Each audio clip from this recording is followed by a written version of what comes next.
Okay. Okay. So, see, sit down now. Just get by. That's what I don't know about.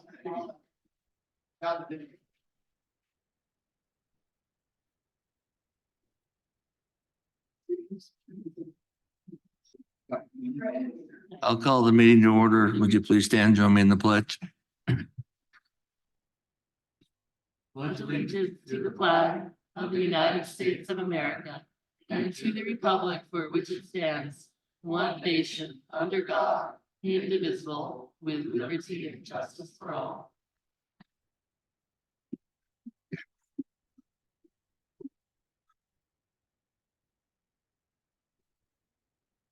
Michelle, would you like to do roll call? Councilmember Larson, Yes. Councilmember White. Present. Councilmember Dan Hahn, Present. Council President Cox. Present. Councilmember Stubble, Present. Councilmember Josh Hahn, Present. Mayor Richardson. Present. You have a quorum, Mr. Mayor. Thank you. Okay, before we approve the agenda, we've got a couple amendments. Yes, thank you, Mayor. There are two amendments. I'll start with the first is item number 7, unfinished business action items.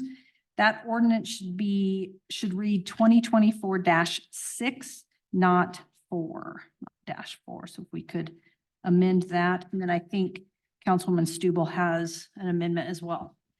Thanks, Council President Cox. Mr. Mayor, I propose that we amend the agenda to add a presentation from Owen Sweeney, the Director of the Chamber of Commerce, perhaps around the time where we hear from Juvenile Justice Services, so item H.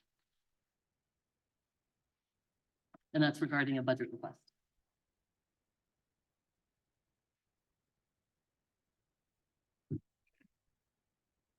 Get a motion to approve the agenda as Move amended. to approve the agenda as amended. I guess second. Second. Call for the question. Councilman Larson? Yes. Yes. Yes. Yes. Yes. Yes. Yes. All right, first on the agenda is communication from the floor. Is there any?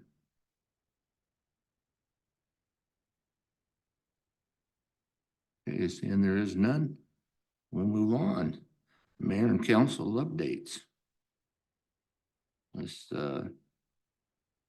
I'll start with, Councilman Larson. Thank you, Mayor, but I've got nothing today. Okay. Councilman White. Thank you, Mayor. I got a few things. Senior Center met this morning and I attended that meeting. They are having a prime rib dinner on the June 15th as a fundraiser. And they have 3 amazing items for a raffle there also as fundraising, commemorative pistol, a pair of binos, and this absolutely stunning all jade knife that Judd McDonald made and donated to it. They also want to remind folks, they are struggling to learn how to use their cell phone. Verizon staff are coming every 3rd Thursday at 1 o'clock to help folks learn how to use their cell phones and all the stuff around it, which is another awesome thing. They're really excited a Chevy Volt is being donated to them, and they're excited about using that for in-town use. It's estimated to be 2 cents a mile to use. So they're pretty stoked about that. And lastly about them, for the month of April, they provided 3,617 meals. And then on top of that, all the waiver meals, which is usually north of 500. They're quite busy for that. Wanted to share that for air service at Central Wyoming Regional Airport, April was the 2nd highest month since the year 2002. And at long last, the 2 flights daily have been loaded at this point through August. So that'll help folks summer travel. And lastly, I attended the housing section of the interim joint corporations when they were here in town last month and ended up providing some testimony about the challenges that we face, and both in providing attainable housing for our workforce as well as housing being done at a sustainable level for us to be able to maintain, upgrade, et cetera, repair our infrastructure for it. So, and to that note, the Board of Adjustments and Planning Commission continue to meet and work on ways that we can start moving towards achieving those attainable workforce, sustainable housing. So I hope we will listen to that with an open mind and understand that it's something that is definitely needed for town. That's it on my end. Thank you, Mayor. Okay, thank you. Councilman Hahn? Thank you, Mayor. I have two things. First off, there's a young lady that contacted me and she's trying to figure out how to move a mobile home to another piece of property. And she's just having a problem trying to figure this out herself. And so I was gonna call out to the city staff and give her a little direction, or maybe somebody can give her a little bit of help. Thank you. I will tell you what I know. The young woman is doing exactly what Dan said. She has a manufactured home in a currently R3 zone, and she wants to move it to a zone that does not allow manufactured homes. So from the planning and zoning standpoint, it would only be allowed if she puts it on a permanent foundation, surrenders the VIN number, and makes it a permanent structure on a permanent foundation. That's where planning and zoning ends, and then she needs to be referred to the building department so that she can get that International Residential Code permanent foundation under her structure. Okay, It's so, not free, that's for sure. no, so who would I direct her to then? If she still has questions on why it's not allowed, she should talk to me. Okay. And if she's ready for making it permanent structure, she should talk to Destin, Springston, and Okay, Hunter. Dustin, okay. Okay, thank you. And my second comment, this is something I've been thinking about for quite a while. This is the future of the volunteer fire departments. I've been on the fire department, Lander City, for 38 years, and we've went from 24. Well, we used to have a roster of 45. Now we're under 30, and we used to have 24 firefighters to a call. We're down to sometimes 6, and so I'll just tell you what I wrote down here. Volunteer fire departments are shrinking around the country, including ours in Fremont County. Last night, I listened to a call over by Kinnear. They called 3 different departments, and there were 8 calls trying to get somebody out to a problem they had. People don't volunteer anymore. We're trying to, including all around. I think career firefighters, the last number I knew, about 300,000. There were over 800,000 volunteers. But what's happening is the departments are shrinking. And so it's not if, it's when we start having failures. I wanted to explain a little bit of something to people that don't know anything about the volunteer fire department. With our department, it's 15 years. You have to go through all the training, get state certified, and then you put 15 years on. And after 15 years, you can leave. After 15 years, you're vested. You do not get any more money. There's an X amount of dollars. It depends on when you start, like at a young age, and you do your 15. So what we have is we have a majority of the fire departments in Fremont County and everywhere that most of the guys on the fire departments are vested. They can leave at any time. And it's kind of a scary thought, but it's a thought that people need to start. They better be preparing for this, because one thing about it, the cities have to provide certain services, and fire department is one. What bothers me, and I'm the second oldest on the fire department, and I'll be 67. And I've made the 3 biggest fire calls in Fremont County so far this year. But it goes to show you that we have our fire department, we have a lot of guys 45 to 70.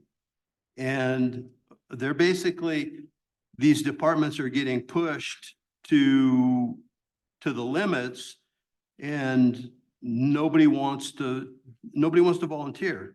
I mean, it's dangerous business. And so we're not getting the volunteers. So, and I know our department, I know there's a lot of guys that are really thinking about leaving in the next couple of years, which is, I'm not sure where this is all gonna go, but anyway, I'll move on. Definitely, this is gonna affect all departments in the city. If you guys have to go to a career, a department, and the last I heard, they were talking 16 minimum. You're talking $1.5 million. And a lot of different departments are having problems. They're really trying to figure out what to do. The reason why I bring this up is because, I've been watching this for a long time, listening to the calls, and it's just getting worse and worse and worse.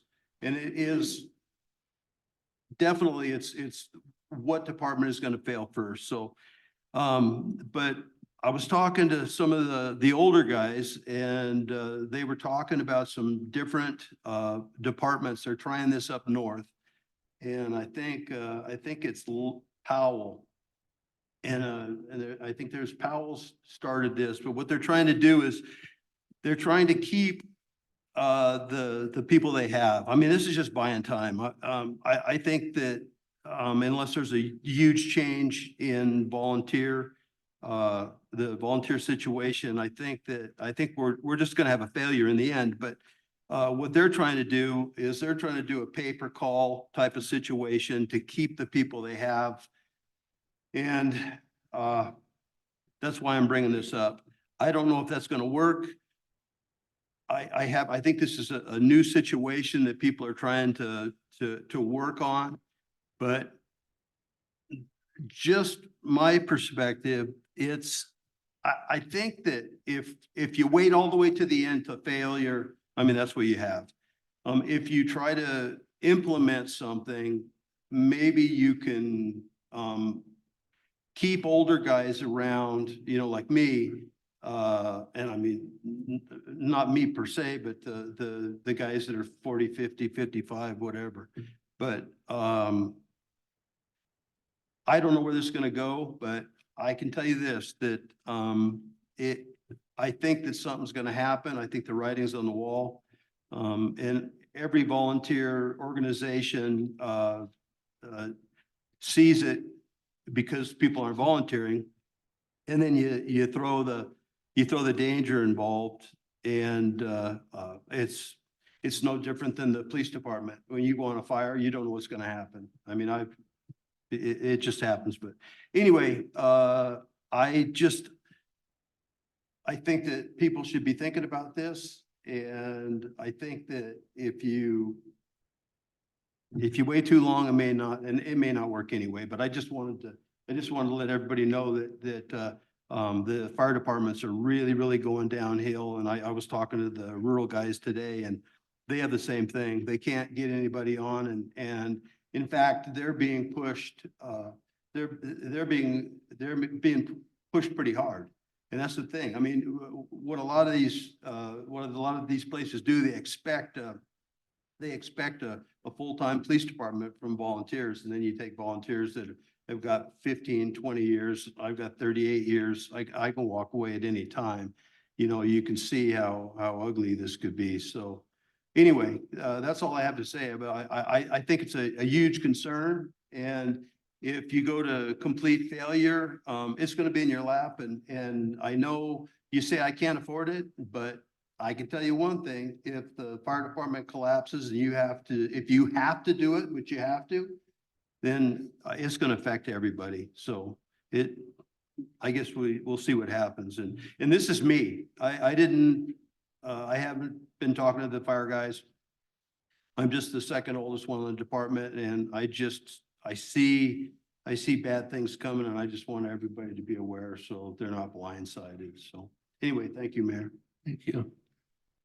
Councilman Cox. Thank you, Mayor. A couple of updates. Fremont County School District #1 school board meeting to introduce their budget was last week. Nothing new to report other than graduation weekend includes Pathfinder High School on Friday, the 17th, and then Lander Valley High School on Sunday, the 19th. There was the parade last night, which was short and sweet and fast and into the sun. It was very scary. Waving to the crowd as they slam on their brakes. It was great. Anyway, so that is all happening. Also state soccer and track this weekend. Lita is not going to be requesting funds for an executive director position. They're moving towards a little bit more intentional direction as far as what the city would like from economic development, and then also leveraging some other resources potentially from the city to enhance those items. The WOW weekend is this weekend as far as LIDA goes as well. That's the Wyoming Outdoor Weekend and Expo. There will be events. I think everybody council-wise got a flyer in your mailbox. But those events are happening Friday from 4 to 8, and then Saturday from 9 a.m. to 8 p.m. That's all I have. Thank you. Councilman Stoll. Thank you, Mr. Mayor. I have 2 items for my liaison appointments.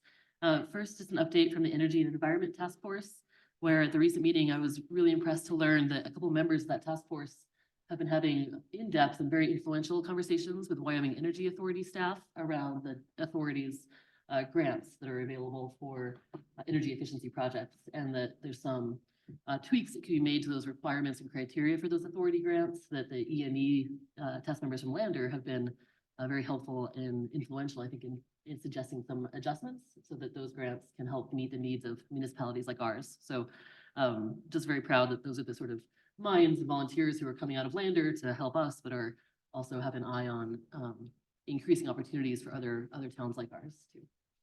And then congratulations and good news out of the Conservation District around a feasibility study from Wyoming Water Development, an application that was made on behalf of the Enterprise and Taylor Watershed Improvement Districts, and that the PACD supported.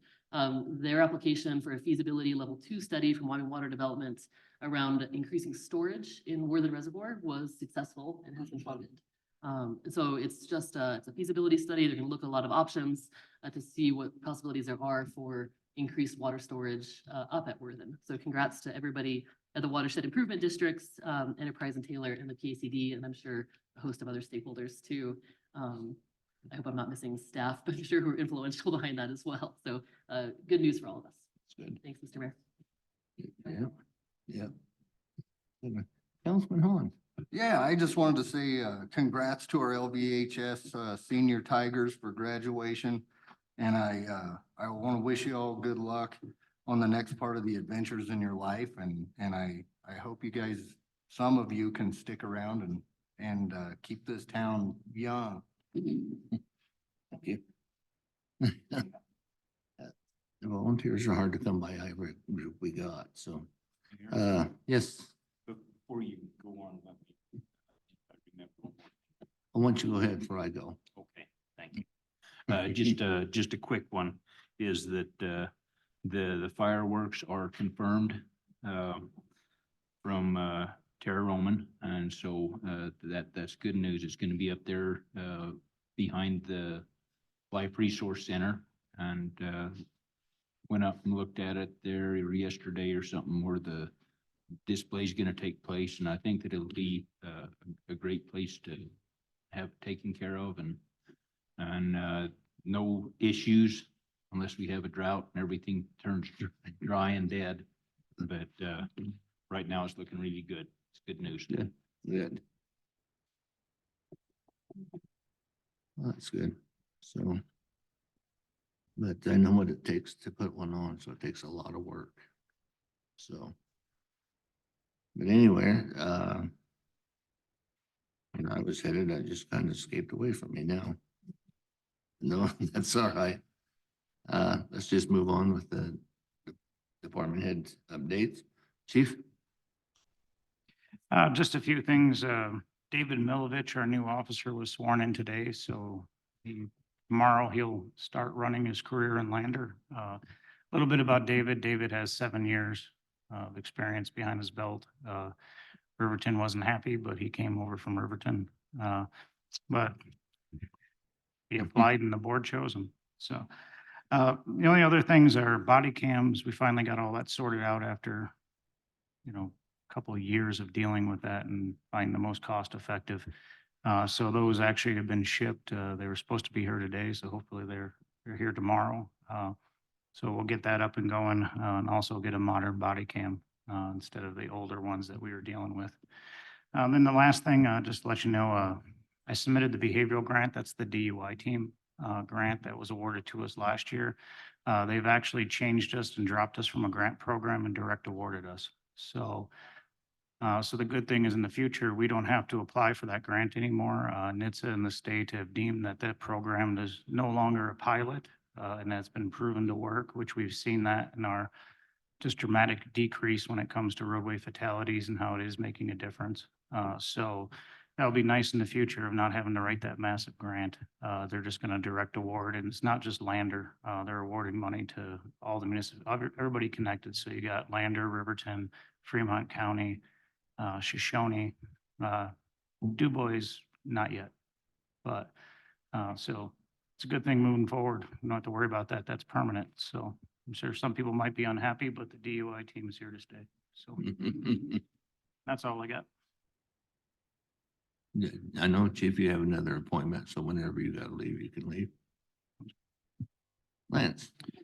Yes, thank you, Mayor and Just a minute, Council. just a minute. Sorry. Go ahead. Sorry, thank you, Mr. Mayor. I did have a question, Chief, if I could. I was reminded about a conversation we had several weeks or months ago about Safeway's anti-theft policies, and I think council had some discussion where we weren't entirely sure what those policies were. But I was reminded of that conversation when I saw that your department had is soliciting some tips and had released some like video footage of 2 folks who were stealing from Safeway recently. Have you had a chance to touch base with Safeway leadership and understand better what the policies they do have around shoplifting? I haven't got an answer, but I don't know if they inadvertently heard our conversation because we've had more calls. But I haven't gotten a direct answer from the manager yet. Great. So. Okay, no, thank you. Maybe the power of public discussion. Oh, yeah, the squeaky wheel for sure. Okay, thank you. All right, Lance? Yes, thank you, Mayor and Council. Just a couple project updates. Lincoln Street's about ready to go back out for bid. That is going to be hopefully a fall and next year project is how we're going to package that with more time and see if we get interested bidders. I've been in contact with a few contractors who seem interested, so I'm hopeful that we will get somebody into town to start on that project or bid that project. We bid the sidewalk project around Gannett Peak Elementary, and unfortunately, we're not able to award that project. We had one bidder and they did not meet the whiteout requirements. So there was DBE requirements that they weren't able to meet and could not use the grant if we move forward. So that one is going to be repackaged and rebid, which that may end up being a next year project as well at this point, if we can figure out how to make that all work, because school is going to be out soon. We were hoping for this window with school out of session to be able to do that job. And the project was a little more expensive than we thought, so that might be pared down a little bit to make sure that we can maximize the grant and the money that we were going to put in that project. But I'll keep you aware of what's going on as we move forward on that one.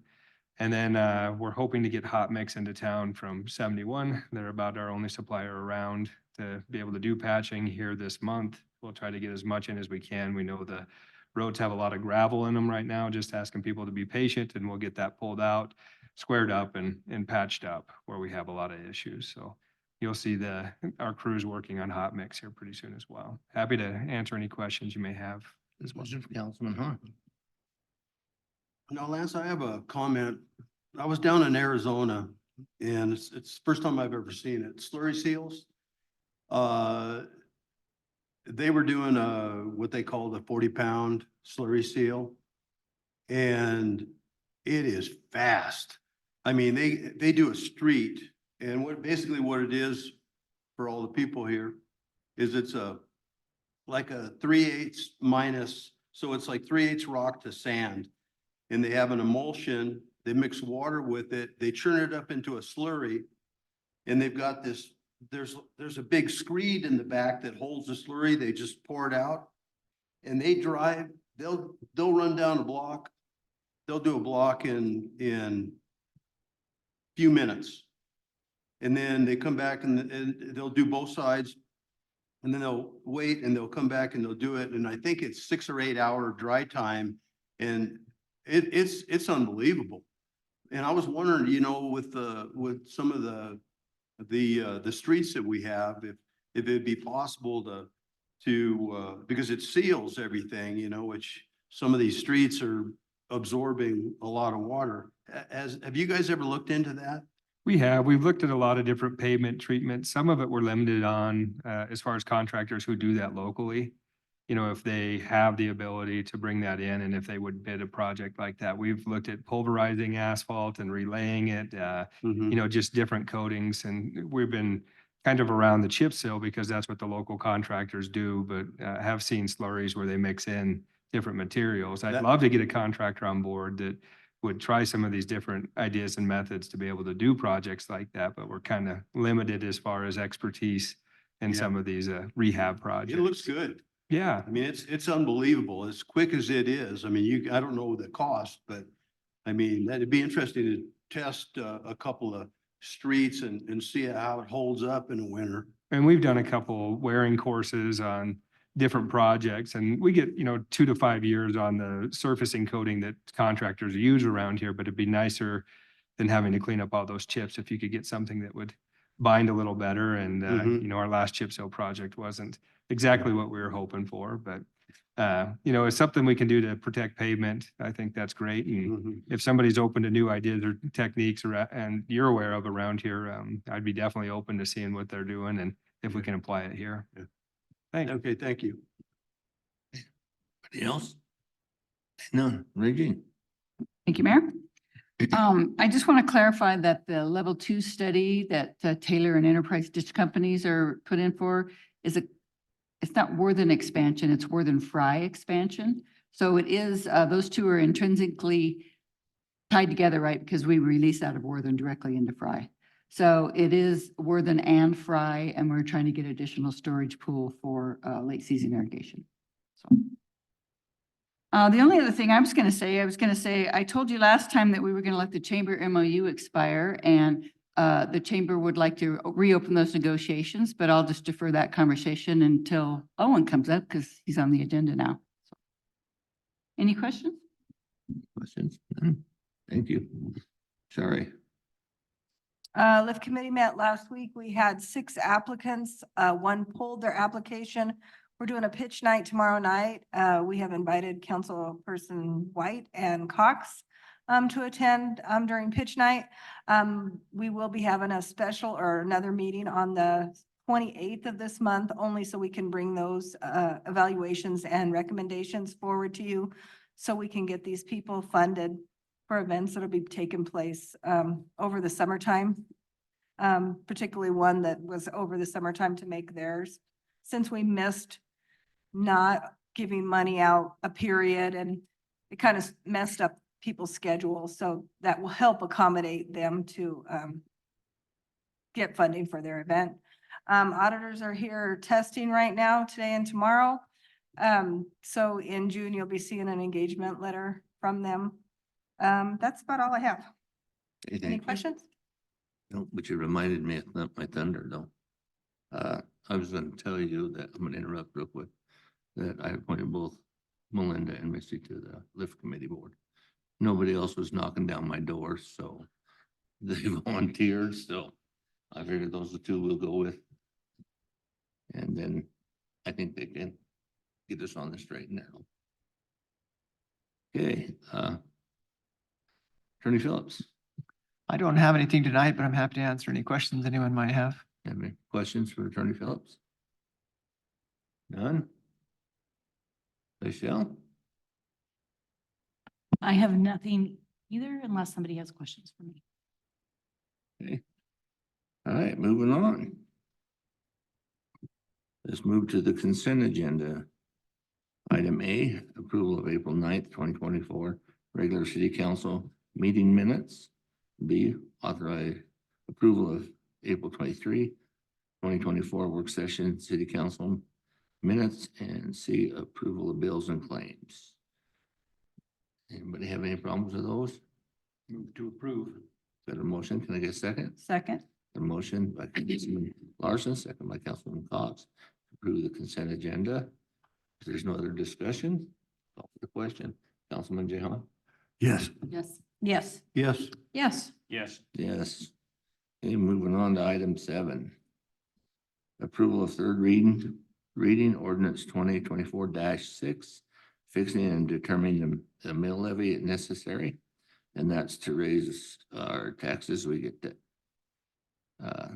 property tax money for this, so we get 8 mills, 3 goes to the fire department, so. Any questions on that? We've had discussion on it twice before. This is regular housekeeping. If you haven't been here. None, can I get a motion? So moved? Can I get a second? Second. Councilman, motion by Councilman White, second by Councilman Larson, to approve ordinance 2024-6, determining the mill levy. Any other questions? None? Call for the question. Councilman Larson? Yes. Yes. Yes. Yes. Yes. Yes. Yes. All right, moving on to new business. Read requested budget into the minutes. Shari. General Fund, $8,144,748. Enterprise Fund, $27,689,907. Optional Tax Fund, $6,182,387. Economic Development Tax, $840,000. Airport Fund, $544,300.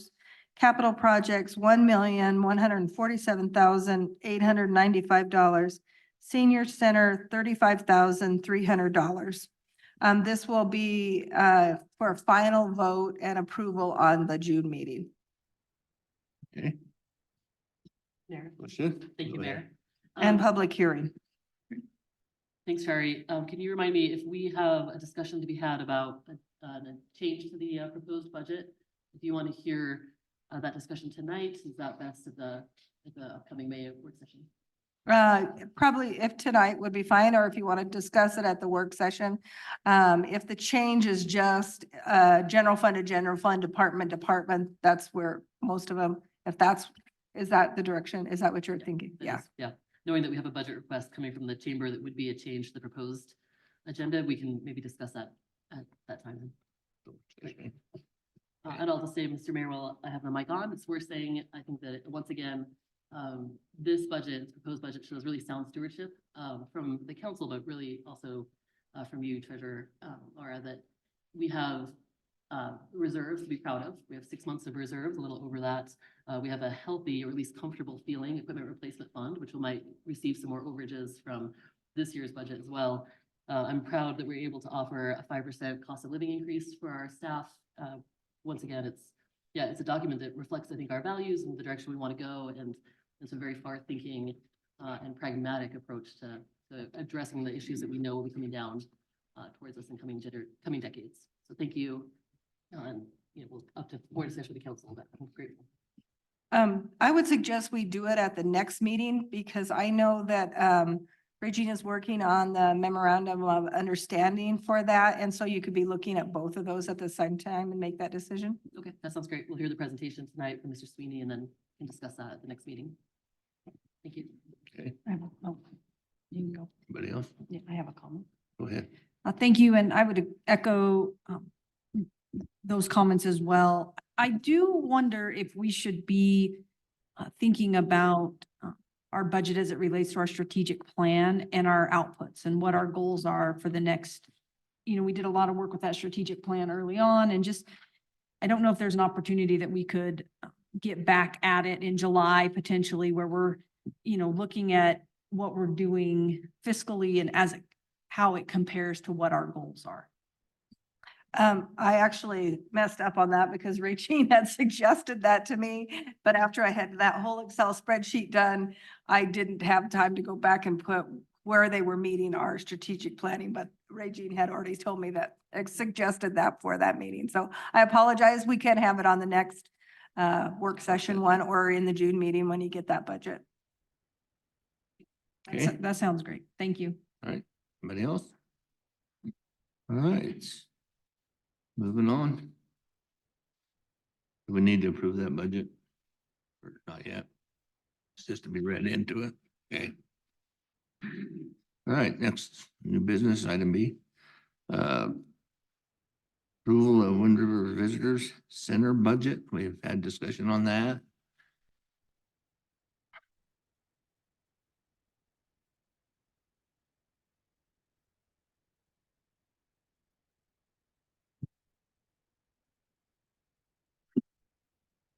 Hello, I'm Helen Wilson, Wind River Visitors Council. Has everybody had an opportunity to look over the budget? Okay, great. So what I'd like to do is just point out some of the highlights and then answer any questions that you have. But what we're looking at is a budget of $1,282,378. And that is $979,138 in lodging tax. And we will be receiving another $300,000 in destination development funds on July 1st. So that's how that number goes up. The destination development program is now a every other year program. So this won't be on the budget next year, but it should be on the year after unless something changes at the state level. Some other highlights that I've pointed out. So lodging tax is down very slightly from the previous year. So after COVID, we just kind of shot up in lodging tax. We had a very good year. It dropped slightly the year after, and now we're looking like we're going up again. So for most of the communities, the TAD money, which is 25% of the lodging tax revenue, has actually gone down. But for Lander, it's gone up because there was an increase in the percentage of people staying in Lander. So even though the total went down, Lander's TAD money went up slightly. And I say slightly, it's only a couple of $1,000s, but it is going up.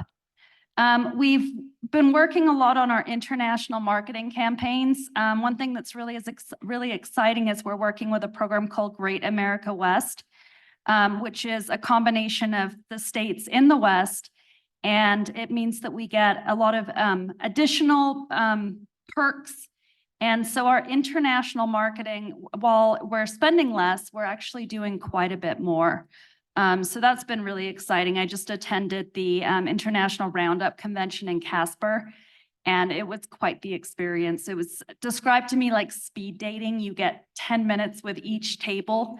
And I lost my voice after the event. It was that many people we were talking to, and the follow-up conversations have been really good. So we're looking at having visitors come from mostly Europe, but it's pretty exciting. So the Destination Development Program, as I mentioned, we are getting another $300,000 in July. We are currently spending every single penny of the current destination development funding, which needed to be spent by the end of this current fiscal year. And one of the big projects that we've been working on is the wayfinding project in DuBois, Lander, and Riverton. And it's been really exciting. The place we're at with that is we have the designs done for each community. We've been working really closely with Ann Even on that from the city. And we're now looking at getting the strategic plans in place, which should be in place in the next couple of weeks. We'll send those over to each of the cities, and then we'll move forward with the project with everybody's go ahead. So that's coming forward, and it's a really neat project. Have you all seen the designs or not yet? Okay. I can send you the designs for those, but it looks really nice. And what we've really tried to do is capture the county as a whole having a unified look, but then the individual personalities of each community. And I think it looks incredible. So I'll send those over. Okay, and then the other things I wanted to mention, we did have another audit this fiscal year and it came out with no findings. So it was a really good audit year for us again. And, okay, and I also wanted to mention, even though, the lodging tax, wasn't on the ballot, it was on the ballot in, November 2022. It passed with a 72% vote in favor of renewing. And that was countywide. The Lander number was actually 79%. So Lander is definitely in support of the lodging tax. Some travel trends for this year. People are having deeper experiences with positive impacts. They want time with loved ones, wellness travel, astrotourism, and stargazing, which is really huge with our Sinks Canyon State Park here getting the International Dark Sky Park designation, which is the first of its kind in Wyoming. So we've been really promoting that. Culinary offerings, rural tourism, road trips, and shoulder season travel. And if you look at this list, which is kind of across the board with all of the different sources, a lot of those we fit into. So we're really trying to market to specific audiences. As for this fiscal year, I think everybody has this chart, which I always like to show people. We are tracking slightly higher than last year. So COVID, up until COVID, we were bouncing around $700,000. Right when COVID ended, we went up to $1,016,000, then dropped to $979,000. And I think we're going to be right around $1 million this fiscal year at the end of the year. We've got 2 more months. I think your sheets only show 9 months, but I've got 10 on mine because I hand wrote in a number. Other things I wanted to mention, some of the projects that we've been doing in Lander this fiscal year. So far, we worked with a group to put together the new scenic loop road in Wyoming's Wind River Country, a tour guide and road log. It hadn't been done since 2000, so we helped out with that. We're also working still with the Continental Divide Trail Coalition, and we hosted a business after hours in September to really bring awareness to the trail. We hosted a fall press trip, and that went all over the county, and we had a lot of media coverage from that. We've also hosted some influencers. And we've got a mountain biking video of the new J line at Johnny Behind the Rocks that people are just watching over and over again. The numbers on that are pretty incredible. It's just a short video, but it's really fun. It's got somebody actually doing a flip on a mountain bike deliberately. So we were also working with Sinks Canyon State Park on the International Dark Sky Park Community Celebration. We're starting a podcast. This is exciting, and it's going to be fun, I hope. We're working with Shireen Herrera, who is already doing podcasts in the county, but it's called Wyoming's Wind River Country, Yellowstone's Unique Neighbor. And the audience for that is hopefully not only locals, but people who are interested in visiting and people who want to follow up after they visit. So we're trying to make it fun and quirky and just something that people will come back to. So that launches on May 23rd as part of National Travel and Tourism Week. And the first podcast will be on a trek of the Yellowstone Highway. We also put together a new fly fisher video, which featured different areas in the county, including Sinks Canyon and the Paposha River. And then with the destination development program, we've done a lot of countywide marketing. As I mentioned, we've also done the wayfinding signage in DuBois, Lander, and Riverton. We weren't sure how much this was going to cost when we started. We ended up hiring a contractor because the project was a lot more complicated than just walking up and down the street and writing down where the signs were, which is how Ann even and I started this. And so we are working with the contractor, doing the strategic plan, and then Wyoming Signs will be installing the signage. So this project will continue into next year's Destination Development Program funds. And we think we can get the whole project completed with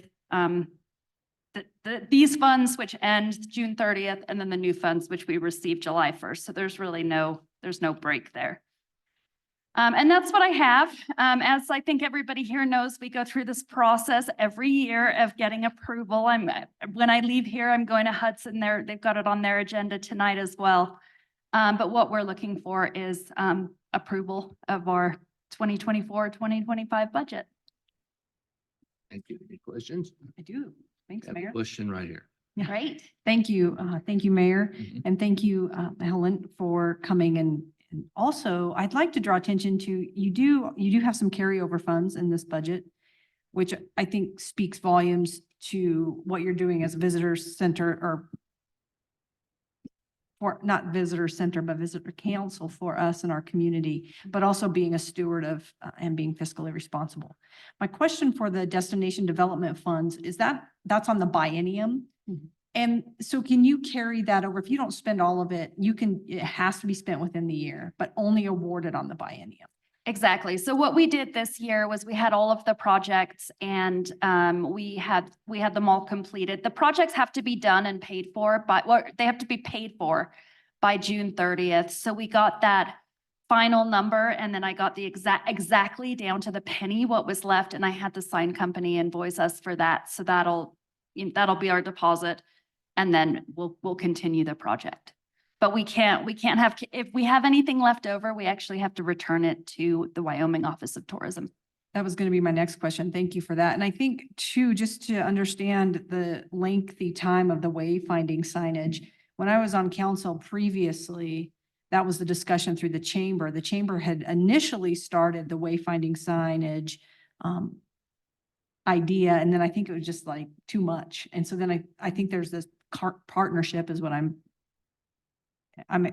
really excited about it, because if you ever go to Pinedale has those incredible wayfinding signs. And I know we talked about the aesthetic appeal of those, and I'm looking forward to seeing the sign. So I appreciate your work on that. Thank you. Thank you. Councilman Stovall. Thank you, Mayor. Thanks, Helen, Ms. Olson, I should say. I have no concerns or questions around the budget itself. Looks like you do tremendous work, so thank you. But I was curious, the last time you came to us, we were discussing some concerns around the approval timeline and process, about how do we make sure this happens in a timely fashion so we don't lose some opportunities. Do you have a sense of what will look like for next year or changes to that approval schedule? That's a great question. So in order to change our joint powers agreement or to do any amendments, we need to get unanimous approval from each of the cities and towns and the county commissioners, even to make a change to that agreement. At this point, we have talked to Lander, talked to Riverton, and talked to Du Bois. And Hudson's ready to move forward. They're ready to sign the amendment as written. Yeah, they voted on it, so they're ready to do that. But there's still some questions with Riverton and with Du Bois. And it's what I think we really need to do is, and I don't know how this is possible, is get everybody from each city and town council on a Zoom call, which of course would have to be, and we did check with an attorney on this, but it would have to be advertised by each municipality as a public meeting, and have a conversation about how to change the Second Amendment to the Joint Powers Agreement. And I don't know if that's possible. I don't know if we can get that many people together. I don't know if there's that much interest, honestly, in changing our budget approval process. We would definitely appreciate it. But we're not any closer to that. We are always happy to get the budget out early. It's actually not due right now until May 10th to everybody. I like to have it out in early April because we want to get through it as much as everybody else does. And I start working on the budget in January, so it's ready to go. This year it was about a week later than I'd hoped, because I wanted to get specific language about one of the items, which was actually the surplus, the carryover surplus. I wasn't sure exactly how to word that, because it isn't our reserves. It's actually what was left over from I have to very quickly explain this now. So we work our budget off of the previous full fiscal year. So the revenue at the bottom here carries over into our budget. And so it's actually the number that was left over from that that we add in. Otherwise, what would happen is each year, we would have a little bit of extra and a little bit of extra, and it would keep building. And so to stop those reserves from building too high, we have to figure out how much we didn't spend during the budget year and then add that in. And of course, everything we want slightly lower, we're never gonna spend exactly to the penny for a lot of the line items. So and that was why it was a week later than I'd hoped, even though it was still, I think, 3 weeks ahead of when we actually needed to submit it. That was a really long answer to your No. short question. No, I appreciate all the detailed information, and I guess we'll stand ready for, as you progress with those joint powers, the agreement and the amendment. Thank you. Thank you. Mayor. Okay, thank you. Anybody else? No? Okay, I'm gonna call for motion to approve Wind River Visitors Council So Visitor moved. Center's budget. Got a motion? Second. Got a motion, by Councilman White, second by Councilman Hahn. Any other questions, concerns? I'm gonna call for the question. Councilman Hahn? Yes. Yes. Yes. Yes. Yes. Yes. Yes, I think that's what you came for. All right, moving on. Item C. Approve resolution 1332, amending resolution 1315, fees and utility rates for water and wastewater services for 24-25. Sorry, This is the recommendation when they did the water rate study for water, the recommendation was 7% increase for water and sewers. But when we did the first time when we did that resolution, we did it for a 2-year period, but the study actually calls for 7% increase annually for those 2 items. That also helps us build up what we'll need for funding these future projects as we do them for the next 5 years, so that we can have, like in that budget where we had that line item that funded $500,000 for future loan payments. That's where these additional monies will go into, so that we can add that. We won't spend it. It becomes a balance sheet item. Then when the loans come due, we can pay the prepaid interest. So we're just starting with the cost of the project when we're finished with these each year. So for the next 5 years, and that's what we presented to the SRF when we went there, is we took the projections on how much it would increase the water bills by the 7% annually each year. questions? Councilman Hahn? I was just gonna make a comment. And then we're dropping to 3%? Is that what it was, or? I'm sorry, what was the question?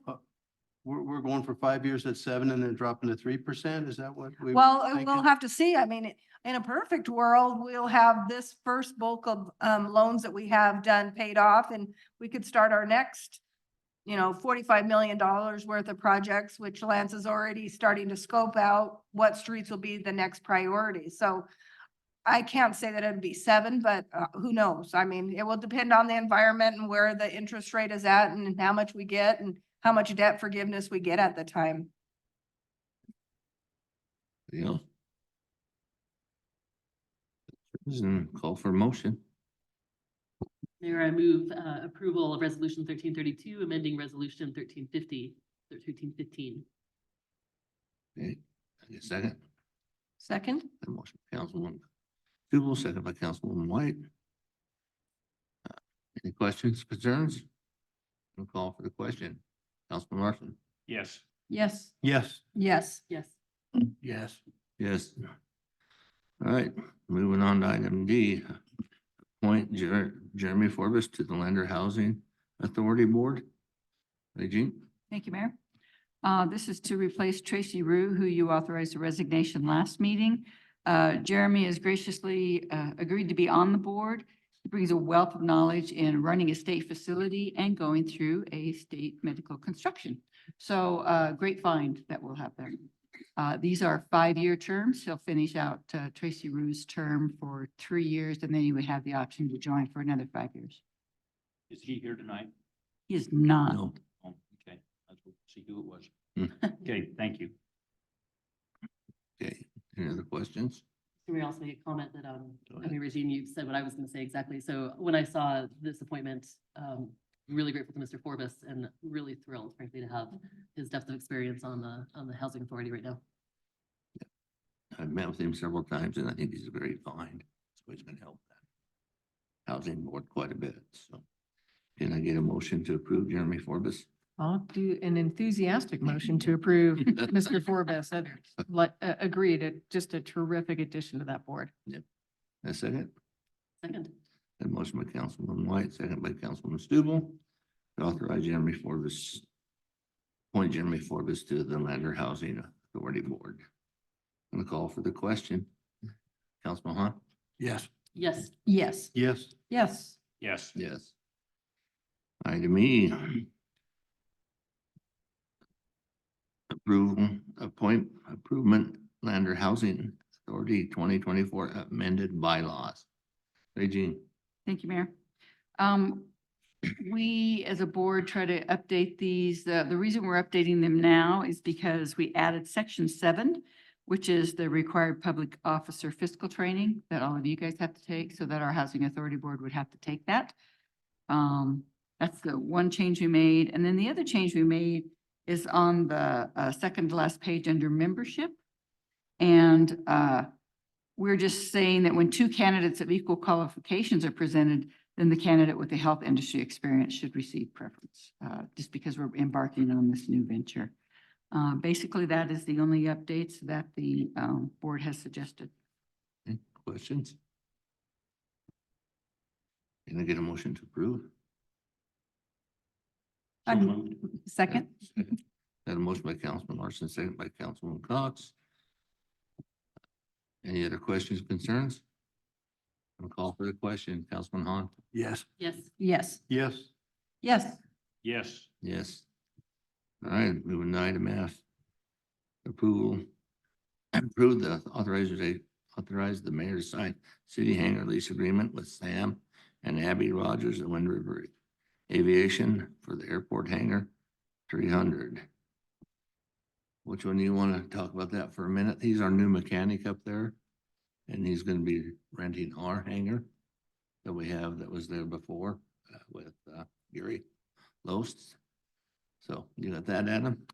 I can. I wrote this, and it's based on all of the other agreements that we've done for hangars up there. It complies with FFA. This is an agreement between not necessarily the Rogers themselves, but with their LLC, which is Wind River Aviation. But it's pretty standard terms that we've given out for all of these agreements. Okay. Questions? None. Call for a motion. Move to approve. A second. Second. Motion by Councilman Larson, second by Councilman Cox. To authorize the mayor to sign a city hangar lease agreement with Sam and Abby Rogers, Wind River Aviation. Any other questions, concerns? Call for the question. Councilman Hahn? Yes. Yes. Yes. Yes. Yes. Yes. Yes. Okay, moving on to item G. Juvenile Justice Service, Fremont County presentation for budget request. You want to come up here and state your name, and there might be a few new faces here that don't know who you are.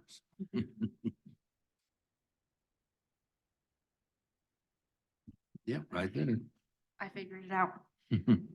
Good evening. My name is Hattie Calvert. I am the Assistant Director for Juvenile Justice Services of Fremont County, probably more formally known as Youth Services. We're here tonight to request $35,000 for our programs, which include juvenile diversion, probation, and we also operate a day reporting center for court-involved juveniles who are at risk of being expelled or currently expelled from their home districts. From April 30th, 2023 to May 1st of 24, the Lander office has seen a slight increase in citations. Last year, about this time, we had 121. Right now, we're sitting about 132, with the most of those being an increase in alcohol citations. And the increase in amount that we are asking for is mostly due to UAs. With drug and alcohol citations comes more frequent UAs. And as well as we just hired a new probation officer for our Lander office and getting her trained. We're really excited about her. She's a local girl from Riverton, but Fremont County. Getting her trained in moral recognition therapy as well as we are moving to trying to do a lot more things in-house as far as, you know, like right now we're contracting a lot with or sending our kids through what they call Stay Free Forever courses. Those have increased in cost. We have a lot of families that can't afford those. So we're trying to move to be able to offer a lot more of those kinds of services in-house. Yeah, shoplifting classes, anger management, and those kinds of things. Any questions? I think we already have the budget at 30. So I think you're asking for an increase of 5. Correct.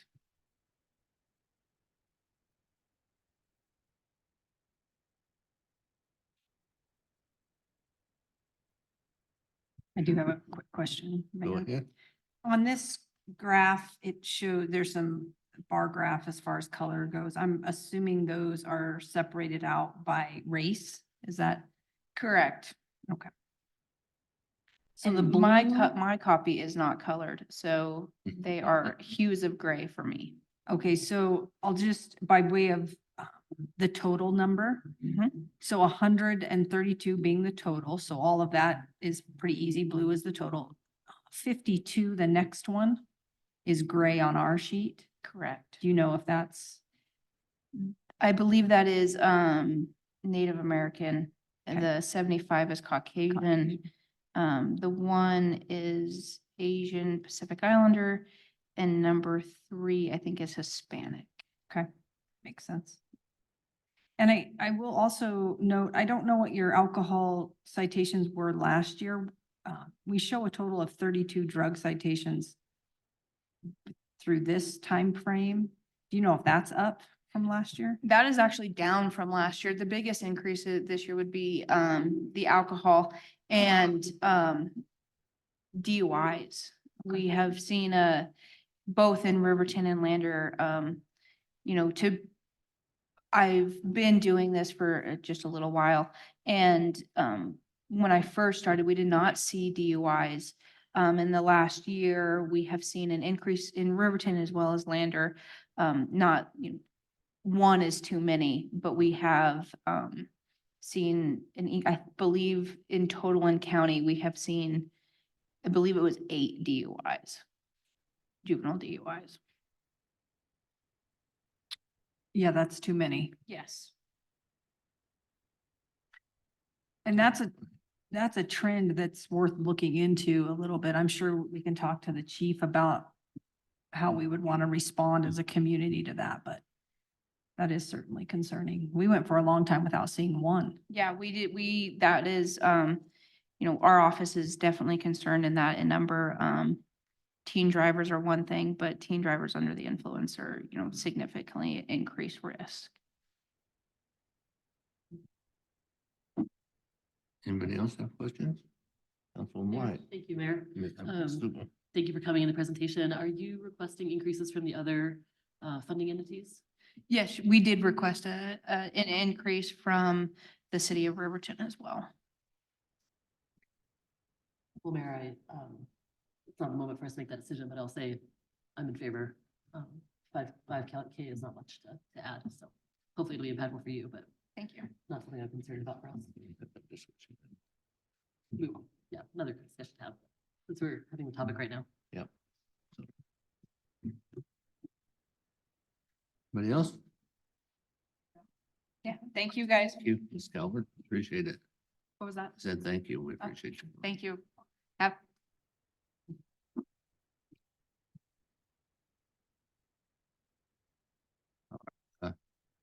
Next item is the new item H. Under Chamber of Commerce, Owen Sweeney.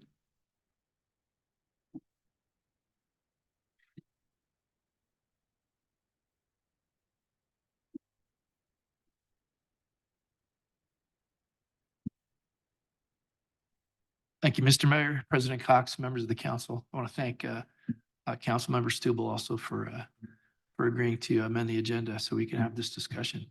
So myself and a board member of mine have talked to a few of you already. We have a meeting scheduled tomorrow with the mayor and also with the assistant mayor. Really what this came down to is a miscommunication. So Regine and I and Annie even had a conversation about 2 weeks ago, maybe 3 weeks ago, about whether or not it was a good idea to let the MOU expire. It's true that the MOU, which has been amended through the years, still has some information in it and requirements that are really out of date and not very useful. And it's that initial conversation, I left it with, well, maybe it's a good idea that we let it go. But we also agreed that I would take it back to the chamber board and have that discussion with them. It wasn't a decision I was going to make all by myself. So during those discussions, we talked about it in full at our board meeting last week. And we thought it was a good idea that we maintain the MOU just so that there's something in writing. We thought it was prudent to have something in writing for as long as we have the lease agreement for our building. It just made sense to us, and it outlines what we're responsible for and what the city would like to help us do. So we're going to amend that MOU. It's going to be streamlined, but it's going to be more focused and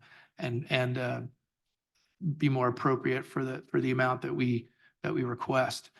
The amount that we have requested, and that's in the MOU as currently written and in force until the end of next month, is that the city will provide at least $15,000 per year to the chamber to help us support visitor center operations and tourism support services. So just let me go through a few of those things. I won't belabor the point and go down a long list, but I think it's important just to highlight a few of the things that the chamber does do on a regular basis, on an annual basis. So one of the things that we do is we print, we design, we create content, we do ad sales, and we print and ship and distribute our travel and relocation guide. That's a very popular publication that we put together every year.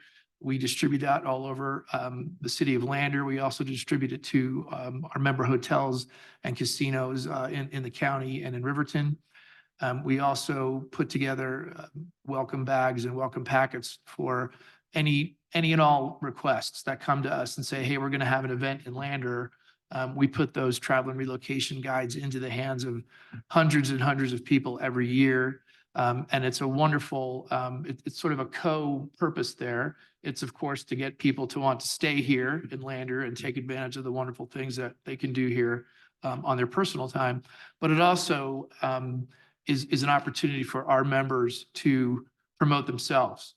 And so people want to know, well, what can I do here in Lander? What's available? What restaurants? If I'm thinking about moving here, what are the different amenities? What are the different businesses that exist? So that's something that we put together every year. And when you look at the costs that come with designing that, with creating the content, with putting that together and designing it and then getting it printed, you're looking at $14,000 right there alone for the cost of that. We also hire additional summer staff exclusively dedicated toward providing visitor center services. So our heavy months are from May to September.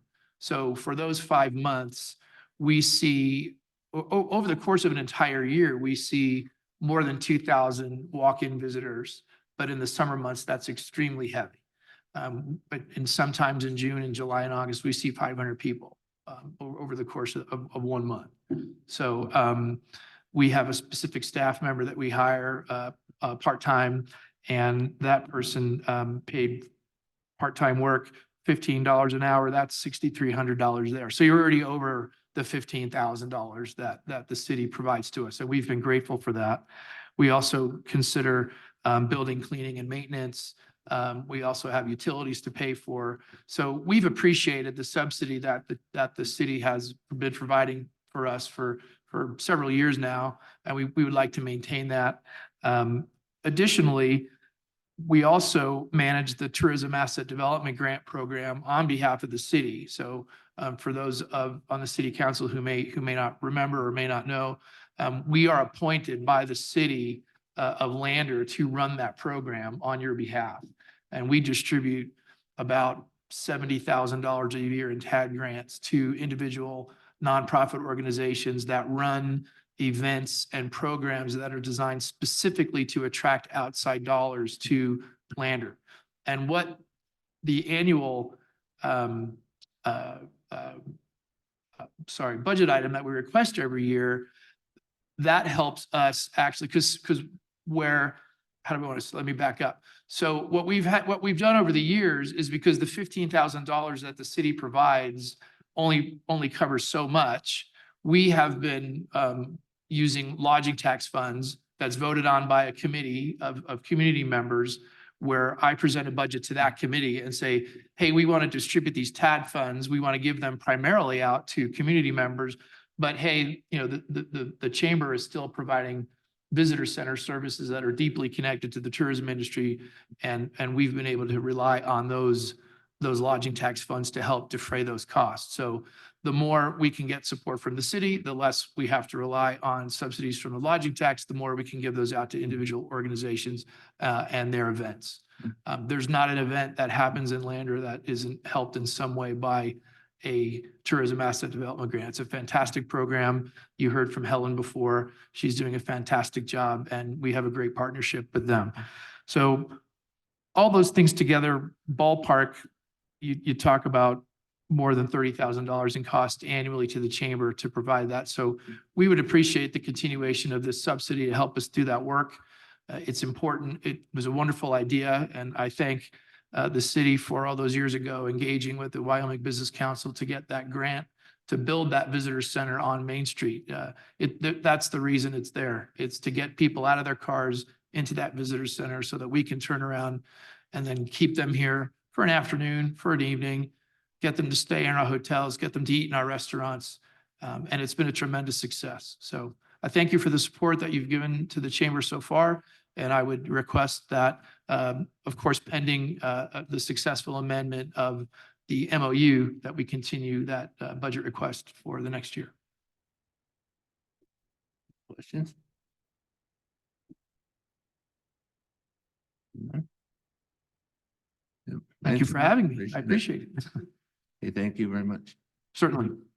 Mayor, if I may. Go ahead, Reggie. So the goal here would be to go ahead and continue the current MOU expires June 30th of this year. That is correct. So we would like at the next work session to have this draft MOU in front of you guys to approve it in June, Mhm. so that we don't have a lapse in That's the right. MOU. So we're hoping that the next work session will have it on the MOU. Yeah, we'll get that done. Yeah. And we're going to continue that discussion tomorrow morning. Okay. Okay. Missy, you have something? Thank Yeah, thank you again. Yeah, just know I can read the bubble over Councilwoman Stuble's head, and I share that bubble of, when we see that, could you please have it with the changes so we can see the current and existing, or the existing and what's proposed changes? So we Yeah. can, on one document, right, Yeah. that would be really helpful, Yeah. or, oh, and I'm not sure. And who will just do as that. one note, a lot of the reason why there'll be a significant amount of line items removed is because of the wonderful work that the Visitors Council's been doing. And as you know, I am also one of the city appointees to the Lodging Tax Board, which is the same thing as the Visitors Council. And we have a very, very strong relationship. And so over the course of the last 4.5 years, I can't believe it's been that long, but we have been able to determine the chamber in connection with the Visitors Councils to say, you know what, a lot of the work that is in that MOU is duplicative of the work that's already being done by the Visitors Council. So we can streamline that document and make it crystal clear that this is the role of the Visitors Council in promoting Lander as a part of Fremont County. But then the Lander Chamber also has a specific role in Lander-specific promotion of our town. Okay. Any other questions? None? Thank you, Owen. Okay, since we're at the back of the agenda, end of the agenda, unless we didn't add anything else, did I? Okay. So, can I get a motion to adjourn? So moved. Can I get a second? Second? And motion from Councilman White, second from Councilman Cox to adjourn the meeting. Call her a question, Councilman Larson. Yes. Yes. Yes. Yes. Yes. Yes. Yes. Motion adjourned.